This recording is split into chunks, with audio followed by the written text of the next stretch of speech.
नमस्कार, मैं हूं आपके साथ सिद्धांत पाठक और आपका स्वागत है हमारी खास पेशकश अलविदा 2024 सितारे हुए अस्त में। दरअसल साल 2024 अब खत्म होने वाला है और सभी नए साल का स्वागत करने की तैयारी में है।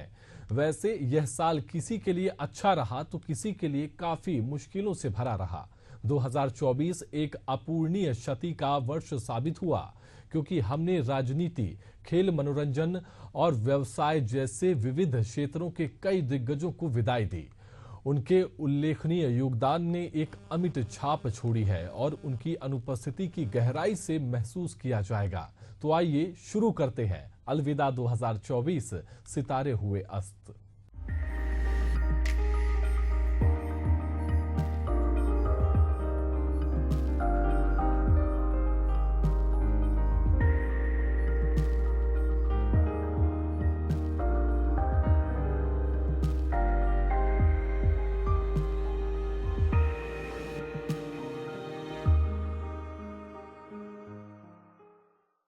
नए साल का काउंटडाउन शुरू हो गया है। कुछ ही दिनों में साल 2024 विदाई के साथ नए साल 2025 का आगाज हो जाएगा। साल 2024 से हम सबकी कुछ खट्टी मीठी यादें जुड़ी हुई हैं। इस साल हमने कई दिग्गजों को खोया है जो भारत की शान थे। राजनीति हो या खेल या फिर फिल्म जगत, कई स्वनाम धन्य लोग दुनिया को छोड़ अलविदा कह गए। चलिए पहले जानते हैं उन राजनीतिक हस्तियों के बारे में जिन्होंने साल 2024 में दुनिया को छोड़ दिया। देखिए ये रिपोर्ट।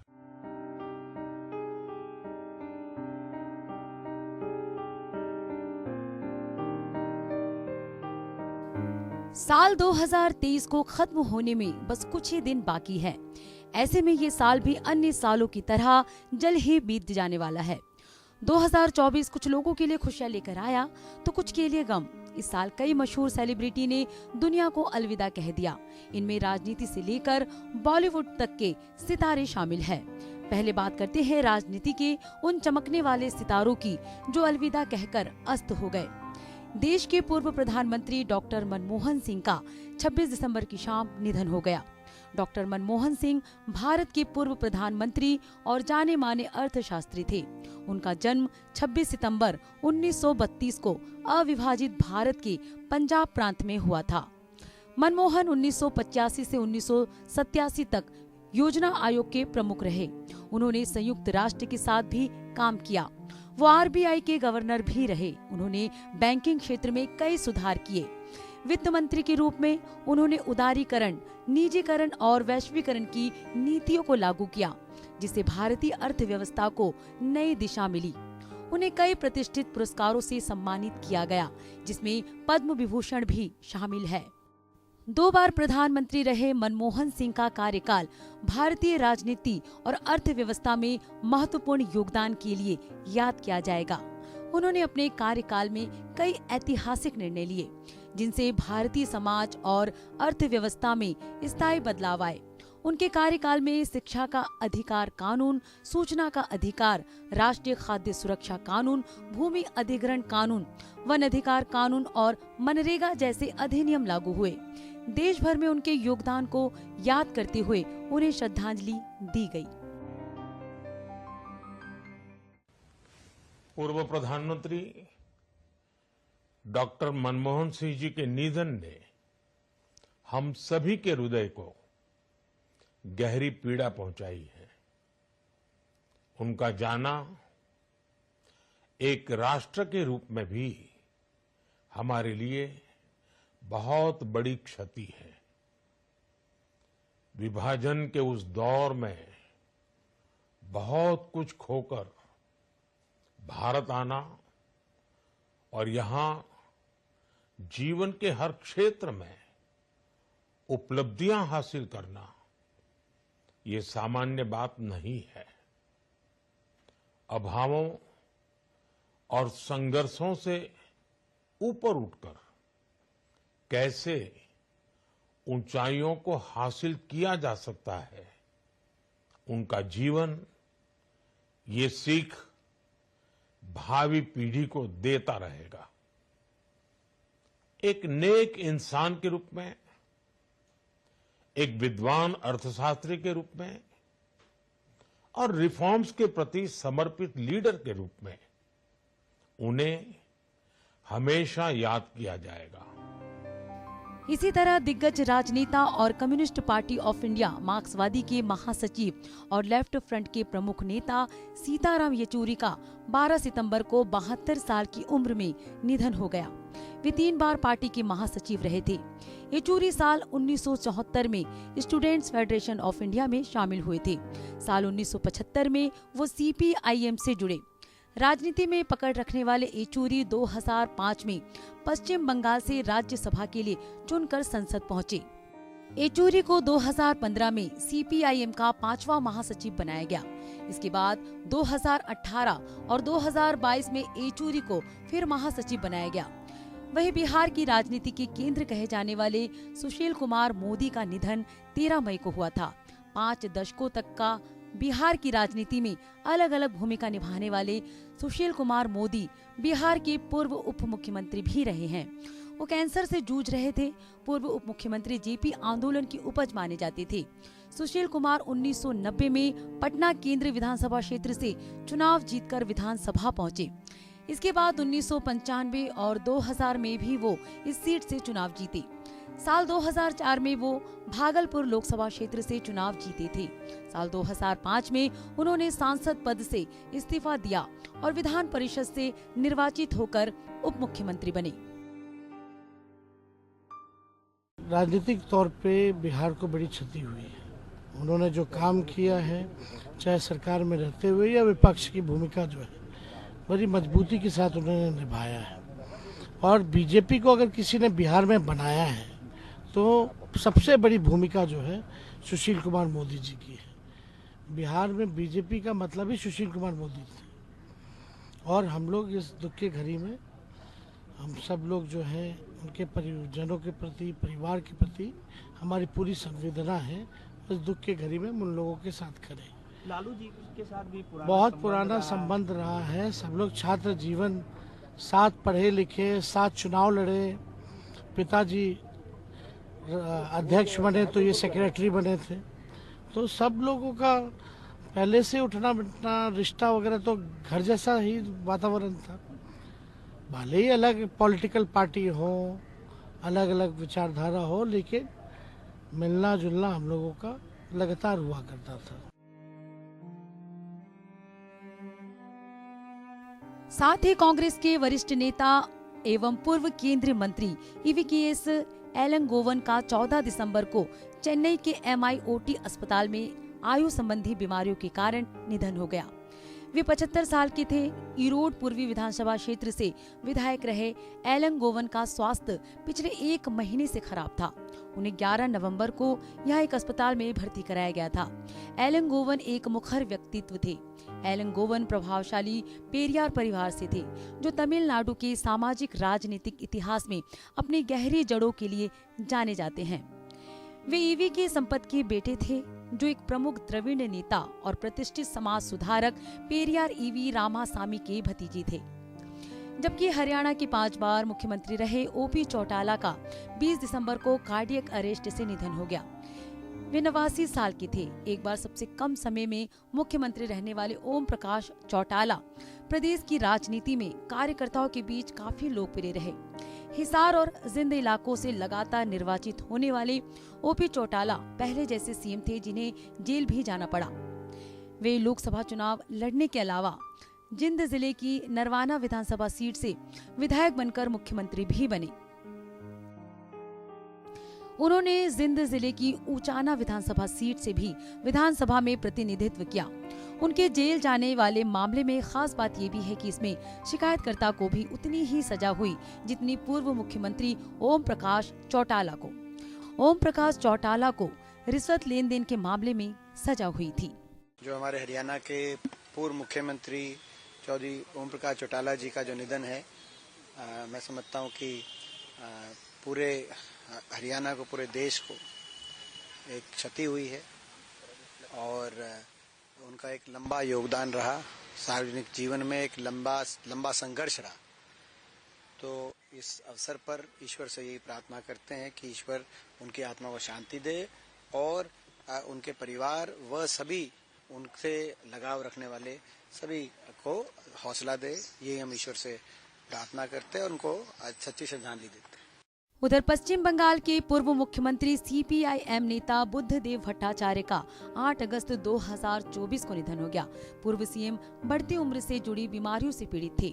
उन्हें सांस लेने में भी दिक्कत थी। उन्होंने 80 साल की उम्र में कोलकाता स्थित घर पर अंतिम सांस ली। भट्टाचार्य ने सीपीआईएम की सरकार में 2000 से 2011 तक 11 साल बंगाल सीएम का पद संभाला। बुद्धदेव भट्टाचार्य वामपंथी नेता थे। उन्होंने 10 साल तक सीएम की कुर्सी संभाली थी। 2022 उन्होंने पद्म भूषण सम्मान लेने से इनकार कर दिया था। वहीं पूर्व विदेश मंत्री नटवर सिंह का 10 अगस्त को 95 साल की उम्र में निधन हो गया। एक प्रतिष्ठित राजनीतिक से लेकर एक उत्कृष्ट सांसद तक के अपने लंबे करियर में उन्होंने कई भूमिकाएं निभाई। वे पद्म भूषण से सम्मानित एक प्रसिद्ध साहित्यकार भी थे। भारतीय राजनीति में उनके योगदान को लंबे समय तक याद रखा जाएगा। इसी तरह कर्नाटक के पूर्व सीएम एसएम कृष्णा का 10 दिसंबर 2024 को 92 साल की उम्र में निधन हो गया।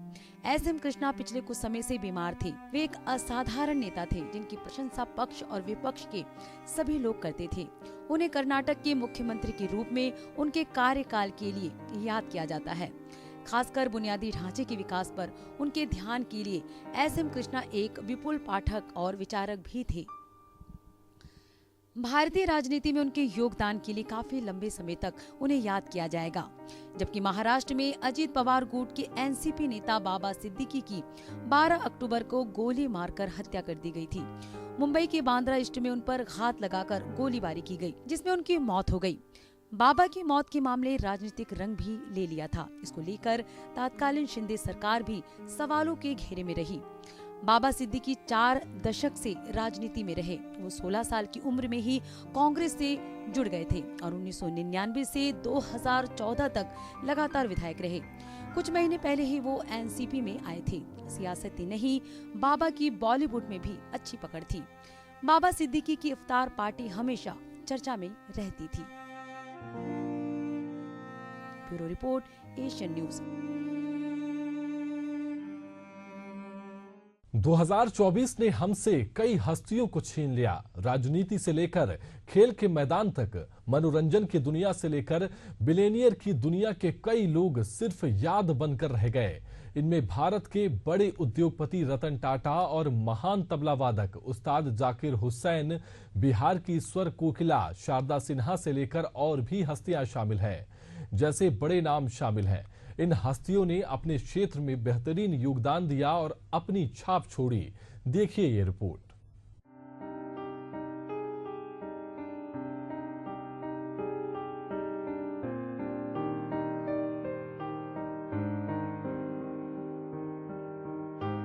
साल 2024 खत्म हो रहा है, तो ऐसे में हम उन मशहूर हस्तियों के बारे में बता रहे हैं जो इस साल दुनिया को अलविदा कह गए और उनकी यादें हमारे बीच सदैव रहेंगी। सबसे पहले आपको बताते हैं भारत के दिग्गज उद्योगपति रतन टाटा के बारे में। टाटा समूह को ऊंचाइयों तक ले जाने वाले रतन टाटा का 9 अक्टूबर को 86 साल की उम्र में निधन हो गया। रतन टाटा टाटा ग्रुप को काफी सालों तक लीड करते हुए टाटा सन्स के चेयरमैन रहे। पद्म भूषण और पद्म विभूषण से सम्मानित रतन टाटा के नेतृत्व में टाटा समूह ने कोरस स्टील और जगुआर लैंड रोवर जैसी कंपनियों का अधिग्रहण किया। रतन टाटा के पिता नवल टाटा थे। नवल टाटा को उनके पिता रतन जी टाटा ने गोद लिया था। रतन जी टाटा टाटा ग्रुप के फाउंडर जमशेद जी टाटा के बेटे थे। रतन टाटा के योगदान को हमेशा याद किया जाएगा और उनके द्वारा स्थापित मूल्यों को आने वाली पीढ़ियां हमेशा याद रखेंगी। वो सादगी और विनम्रता के प्रतीक थे। जब भी मैं उनको इनवाइट करता था राष्ट्रपति भवन में during the course of banquets, जब फॉरेन डिग्निटरीज आते थे, तो उनको इतने प्रसिद्ध उद्योगपति होते हुए भी उनकी विनम्रता को मैंने देखा कि वो कभी ऐसा नहीं लगता था कि ये शायद हमारे देश के बड़े उद्योगपतियों में से। ऐसा लगता था कि एक राष्ट्रभक्त, एक साधारण व्यक्ति, और हमेशा प्रोटोकॉल को ध्यान रखना। लेकिन सचमुच में देखा जाए उनकी एक जो बहुत अच्छी सोच थी उसको मैं जरूर आज मैंने और भी साझा किया था। मैंने ये कहा था प्रायः उद्योगपति धनोपार्जन के लिए उद्योग लगाते हैं, लेकिन उनकी विशेषता ये और कहते भी थे, सबको कहते थे कि भाई आप लोग यदि उद्योग लगाना है, व्यापार करना है तो सबसे पहले राष्ट्र हित आपका होना चाहिए। इसीलिए ये टाटा ग्रुप के यदि हम जितनी भी इंडस्ट्रीज देखेंगे उनमें आपको सबसे ज्यादा आपको राष्ट्र हित दिखाई पड़ेगा। कल श्री रतन टाटा का निधन हो गया और आज मुझे वहां मुंबई जाना पड़ रहा है। सबसे पहले तो मैं रतन टाटा जी को बहुत मनपूर्वक श्रद्धांजलि देता हूं। रतन टाटा जी, मेरा उनसे व्यक्तिगत भी गहरा परिचय रहा, परंतु न केवल भारतीय उद्योग जगत के, पूरे विश्व के एक सम्मानीय उद्योजक रहे। टाटा समूह का नेतृत्व करना ही अपने आप में एक बहुत बड़ी बात होती है, परंतु उन्होंने टाटा समूह का नेतृत्व ऐसे समय में संभाला जब टाटा समूह को अनेक प्रकार के परिवर्तन करना जरूरी था और धैर्यपूर्वक बारीकी से अध्ययन करके टाटा समूह के सारे उद्योगों को और काम करने की पद्धति को, दोनों को उन्होंने परिवर्तित किया और पहले की तरह आज भी टाटा समूह भारत के उद्योग जगत में एक ध्रुव तारा बनकर है। उसमें रतन टाटा जी का बहुत बड़ा योगदान है। दिगंबर मुनि परंपरा के आचार्य श्री विद्यासागर जी महाराज ने 17 फरवरी को शरीर त्याग दिया। उन्होंने छत्तीसगढ़ के डोंगरगढ़ स्थित चंद्रगिरी तीर्थ में अंतिम सांस ली। आचार्य विद्यासागर 10 अक्टूबर 1946 को कर्नाटक के सदलगा में जन्मे थे। उन्होंने 21 साल की उम्र में राजस्थान के अजमेर में दीक्षा लेने के लिए सांसारिक जीवन त्याग दिया था। वहीं पूर्व भारतीय क्रिकेटर और टीम इंडिया के हेड कोच रहे अंशुमान गायकवाड़ का 31 जुलाई को 71 साल की उम्र में निधन हो गया। डिफेंसिव तकनीकी के बैटर गायकवाड़ ने 27 दिसंबर 1974 को कोलकाता में वेस्टइंडीज के खिलाफ टेस्ट मैच से डेब्यू किया था। उन्होंने आखिरी टेस्ट साल 1984 के आखिरी दिन इंग्लैंड के खिलाफ खेला था। गायकवाड़ ने 40 टेस्ट मैचों के अपने करियर में 30.07 की औसत से 1985 रन बनाए, जिसमें 2 शतक और 10 अर्धशतक शामिल रहे। वहीं विधि विशेषज्ञ फली एस नरीमन का 21 फरवरी को 95 की उम्र में निधन हुआ। उन्हें भारतीय न्यायपालिका का भीष्म पितामह कहा जाता रहा। द्वितीय विश्व युद्ध के दौरान नरीमन के परिजन रंगून से भारत आ गए। उन्होंने यहाँ कानून की पढ़ाई की और वकालत करने लगे। वे 1972 में भारत के एडिशनल सॉलिसिटर जनरल बनाए गए थे।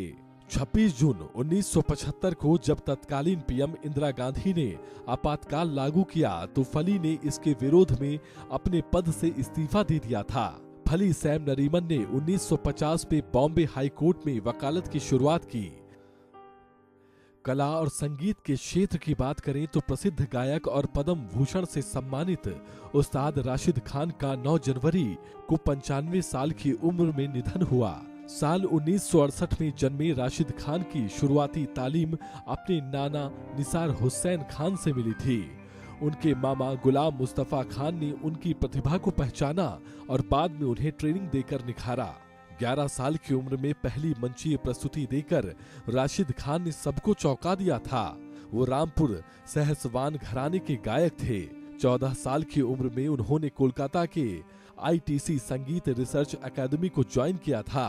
इस तरह से तबले की थाप से सारी दुनिया में अपनी पहचान बनाने वाले और शास्त्रीय संगीत में भारत को अलग पहचान दिलाने वाले मशहूर तबला वादक जाकिर हुसैन का 16 दिसंबर को अमेरिका में निधन हो गया। इसी साल उन्होंने 3 ग्रैमी अवार्ड भी जीते थे। 1951 में जन्मे जाकिर हुसैन की गिनती महान तबला वादकों में की जाती है। जाकिर ने 7 साल की उम्र में ही बड़े बड़े कार्यक्रम में परफॉर्मेंस करना शुरू कर दिया था। उन्होंने कई फिल्मों के गानों को भी संगीत दिया था। उन्हें 1988 में पद्मश्री, 2002 में पद्म भूषण और 2023 में पद्म विभूषण से नवाजा गया था। द बीटल्स सहित कई पश्चिमी संगीतकारों के साथ प्रस्तुति के लिए भी उनकी ख्याति रही है। हुसैन को अपने करियर में 4 ग्रैमी पुरस्कार मिले। उन्हें 2009 में पहला ग्रैमी अवार्ड मिला था। कला और संगीत के क्षेत्र में अब वह भारत की धरोहर बनकर रह गए हैं। जाकिर हुसैन साहब ने न केवल अपने टैलेंट बल्कि भारतीय संस्कृति तबला वादन का दुनिया में पहुंचाया। आज वो हमारे बीच में नहीं है। हम उनको श्रद्धांजलि देते हैं, याद करते हैं कि एक बहुत देश का बड़ा कलाकार हमने खोया, जिसने अंतर्राष्ट्रीय स्तर पर भारत की संस्कृति, भारत के घरानों का और खासकर म्यूजिक के जो जमाने थे, नए नए जमाने या पुराने जमाने में जो बदलाव म्यूजिक में था, उसमें भी वो अपनी हुनर की वजह से बने रहे। साथ ही मशहूर गजल गायक पंकज उधास का 26 फरवरी को निधन हो गया। गुजरात के सौराष्ट्र जेतपुर में जन्मे पंकज उधास के पिता केशु भाई उधास को दिलरुबा यानी एक तरह का वाद्य यंत्र बजाना पसंद था। वहीं से पंकज को गायकी और संगीत का चस्का लगा।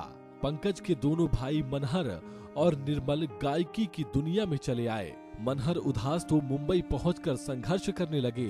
पढ़ाई खत्म करने के बाद पंकज भी मुंबई आए। 1972 के जमाने में उन्होंने संघर्ष के दिनों में अपना पहला फिल्मी गीत उषा खन्ना के संगीत निर्देशन में फिल्म कामना में गाया था। पंकज उधास की गजलों ने हमेशा लोगों के दिलों में एक खास स्थान बना रखा था।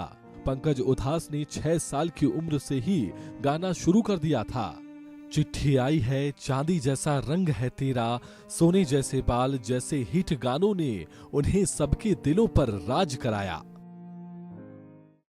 लोगों के लिए उन्होंने पंकज उधास को खोया, मैंने तो एक यार खोया है। 45 साल की हमारी दोस्ती, कई जगह मिलते थे हम लोग, वक्त गुजारते थे, गाना बजाना खूब होता रहा। और एक और मिशन था जो मैंने, पंकज ने और तलत अजीज ने मिलकर शुरू किया, खजाना गजल फेस्टिवल।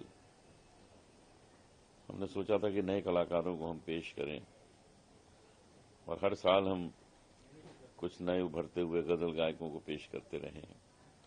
अभी तक 100 से ऊपर कलाकारों को हम पेश करते रहे। यही कोशिश रही कि गजल हमेशा लोगों के दिल में जिंदा रहे, क्योंकि गजल एक बहुत खूबसूरत पोइट्री है। उस पोइट्री का लोग लुत्फ उठाएं, यही हमारी कोशिश रही है। और इसी मकसद पर, इसी मिशन पर पंकज भी काम करते रहे हैं। कि जाने का बहुत दुख है। बिहार की स्वर कोकिला और मशहूर लोक गायिका पद्म भूषण का 72 साल की उम्र में 5 नवंबर को निधन हुआ था। शारदा सिन्हा का योगदान भारतीय लोक संगीत में अद्वितीय था। 1991 में उन्हें पद्मश्री और 2018 में पद्म भूषण से सम्मानित किया गया था। शारदा सिन्हा भोजपुरी, मैथिली और मगही गीतों के लिए जानी जाती थी। उनका पहला बड़ा गाना एक्टर सलमान खान की फिल्म मैंने प्यार किया फिल्म का था। गाना गाया था। उन्होंने छठ, शादी, मुंडन, जनेऊ, विदाई और श्रद्धांजलि जैसे कई तरह के गीत गाए। उधर मां पर लिखी शायरियों की वजह से खासे लोकप्रिय हुए मशहूर शायर मुनव्वर राणा का निधन 14 जनवरी को हो गया। मुनव्वर राणा का जन्म 26 नवंबर 1952 को उत्तर प्रदेश के रायबरेली जिले के एक गांव में हुआ था। विभाजन के दौरान उनके परिवार के ज्यादातर लोग पाकिस्तान चले गए थे, लेकिन उनके पिता ने भारत में रहने का फैसला किया था। लेकिन वे अपने शेरों में अवधी और हिंदी शब्दों का प्रयोग प्रमुखता से करते थे। यही कारण था कि वो भारतीयों के दिलों में राज करते थे। उनकी शायरी काफी लोकप्रिय थी।